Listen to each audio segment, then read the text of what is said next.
Na o dabar, ponios ir ponai, jūs laukite šios mens iš pačių atokiausių Dagestano laukų, kur vaikai pirmiau išmoksta imtynių nei vaikščioti, kur kalnai užaugina vyrus, o narvas išrenka stipriausią. Jis, Durmagomedovo mokyklos mokinys, jis Taisono kumščių paveldėtojas, jo smūgis kaip traktorius, jo imtynės kaip lavina nuo Dagestano kalnų. Jis atėjo ne dėl pinigų, ne dėl šlovės. Jis atėjo pasimti visko, kas priklauso jam.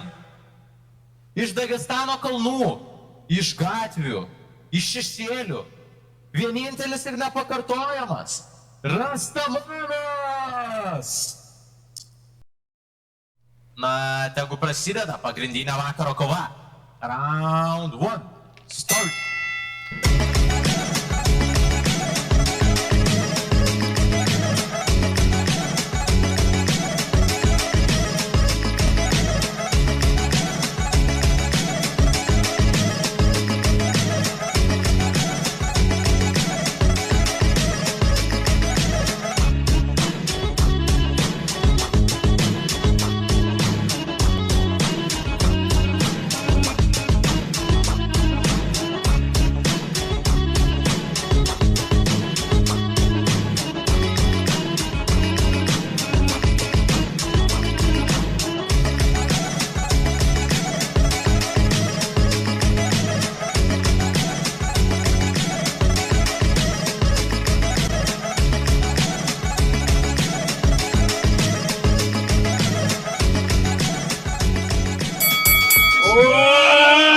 Dešinys į galvą.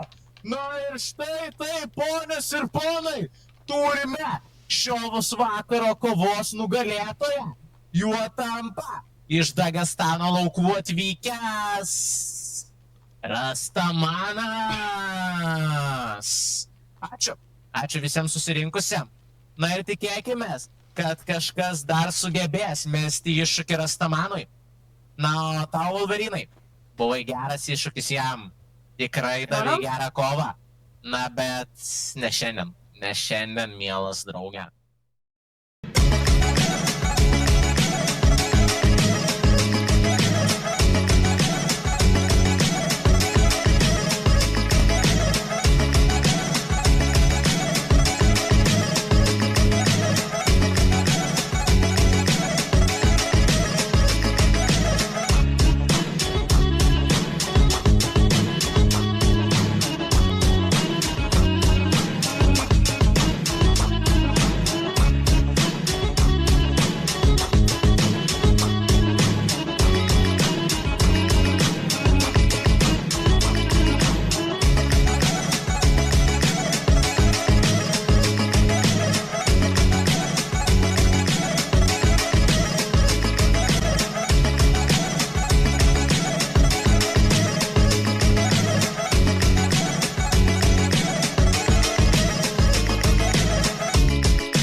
Jūs taip juodais dažais išsidažėte save, kodėl? Kad išgąsdinti varžovą? Aš nesidažiau, aš tiesiog be akinių žiūrėjau, stebėjau Ладно, saulės давайте ištemimą. Supratimas.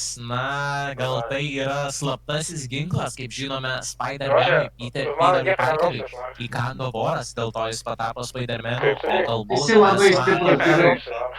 Pona, kuris žiūrėjo saulės užtemimą be akinių ir jisai tapo saulės karys, prisiminkite. Saulės karys, tikrai saulės karys.